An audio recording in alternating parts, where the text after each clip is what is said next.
Olá, pessoal. Estou passando por aqui para manifestar algumas preocupações que têm me ocorrido por conta de uma série de perguntas que tenho sido demandado por várias pessoas acerca dos materiais não convencionais que a gente utiliza aí para as estruturas de concreto.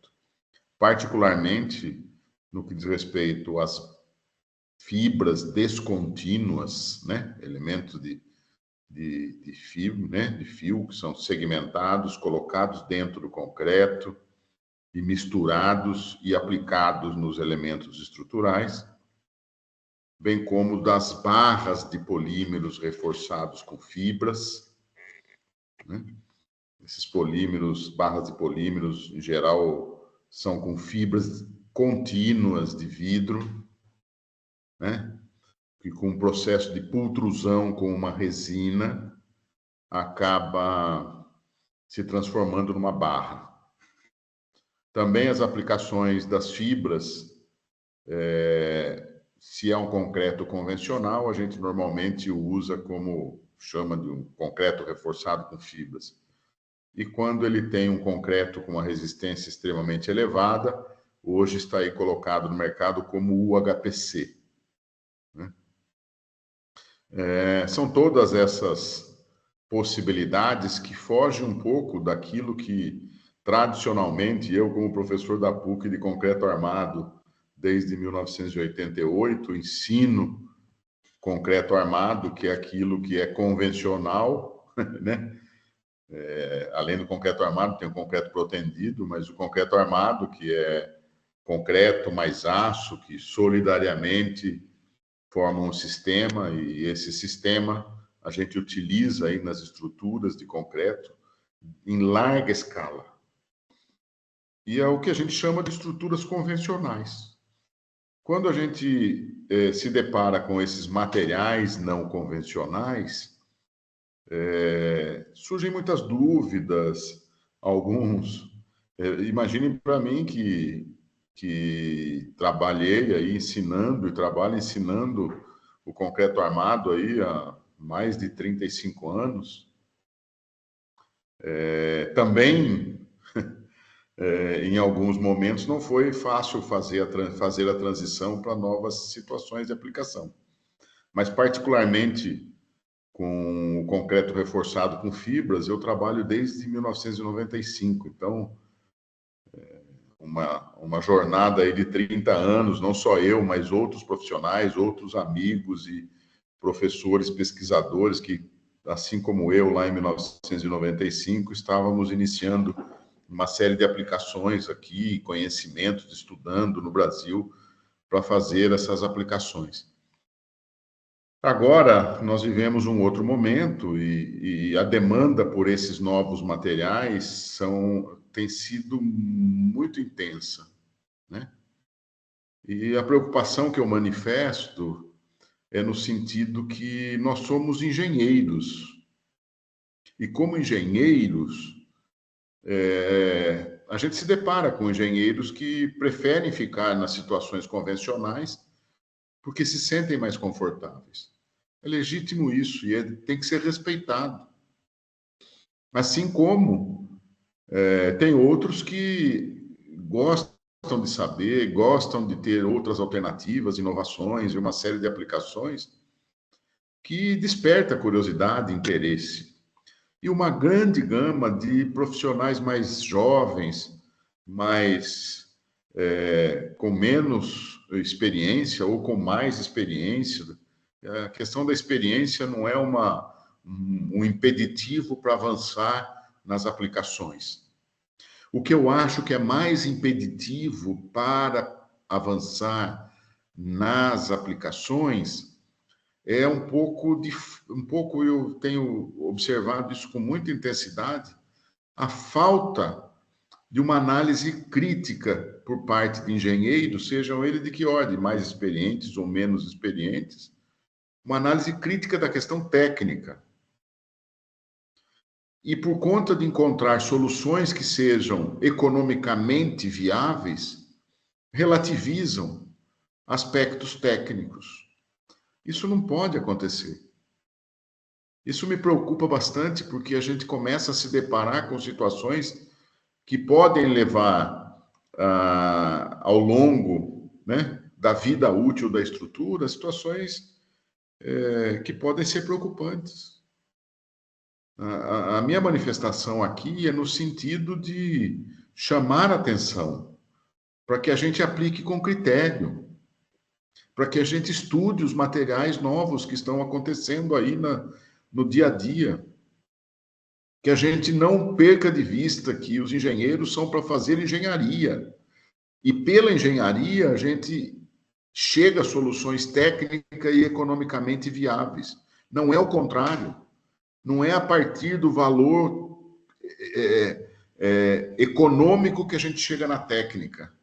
É a partir da técnica que a gente vai atingir as metas de otimização técnica e econômica para viabilizar obras. É isso que a gente não pode perder de vista, né? Nós não podemos relativizar as questões técnicas. No concreto reforçado com fibras, nós temos um aparato normativo muito grande e às vezes as pessoas não consultam normas. Nós temos vários projetistas trabalhando com concreto reforçado com fibras que podem estar subsidiando com informações mais apropriadas sobre a aplicação da tecnologia, seja ela em que for. Nós temos aplicações em paredes de concreto, em radiês, em pisos industriais, em pavimento de concreto, em revestimento de túneis, em elementos pré-moldados, né? Nós temos uma gama muito grande de aplicação do concreto reforçado com fibra. Mas nós precisamos ter uma análise crítica. Os engenheiros têm que se posicionar e têm que saber o que está fazendo. Tem que consultar a norma, tem que procurar, talvez, quem tenha mais experiência para um determinado tipo de aplicação.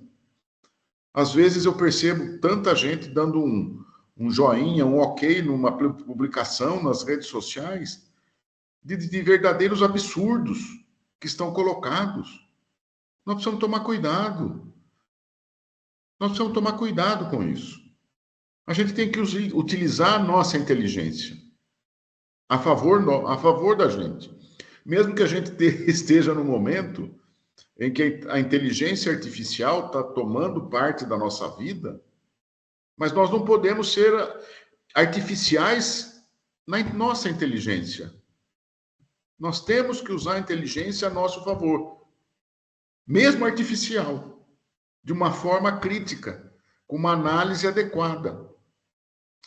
Eu estou chamando a atenção isso num primeiro vídeo que eu queria gravar, porque eu quero abordar em outros vídeos situações específicas de concreto reforçado com fibras, de concreto armado com barras de FRP, chamando a atenção das preocupações, ligando as questões técnicas, ligando as questões normativas, que é importante que nós, engenheiros, tenhamos claro que isso faz parte do nosso ofício como engenheiro. Nós temos um ofício como engenheiro para a sociedade e garantir segurança, durabilidade, viabilidade técnica e econômica é a tarefa do engenheiro, é a nossa profissão.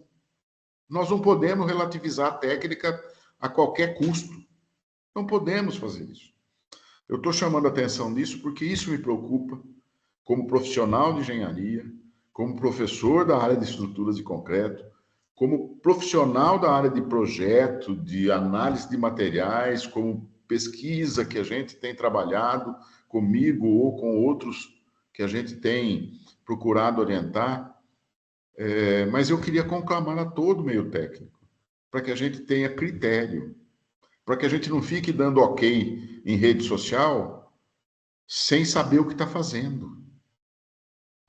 Beber da fonte, referências bibliográficas, profissionais experientes, normas técnicas.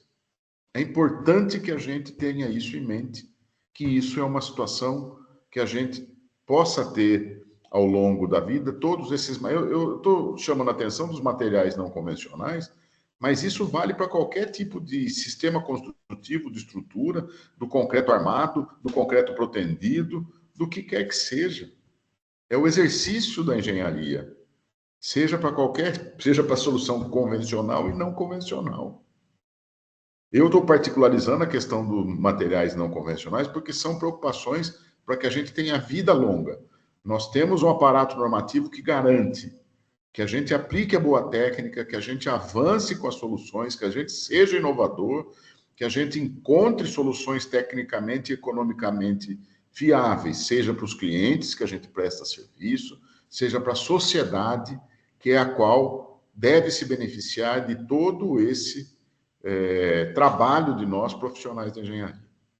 Eu agradeço a atenção, me desculpe se fui muito enfático, mas eu gostaria de contribuir nessa discussão e vou contribuir por meio das publicações da Evolução Engenharia, com mais informações, com mais detalhes, e fica aqui à minha disposição, vou estar sempre disposto a contribuir, a esclarecer, a participar de discussões. Não sou dono da verdade, não.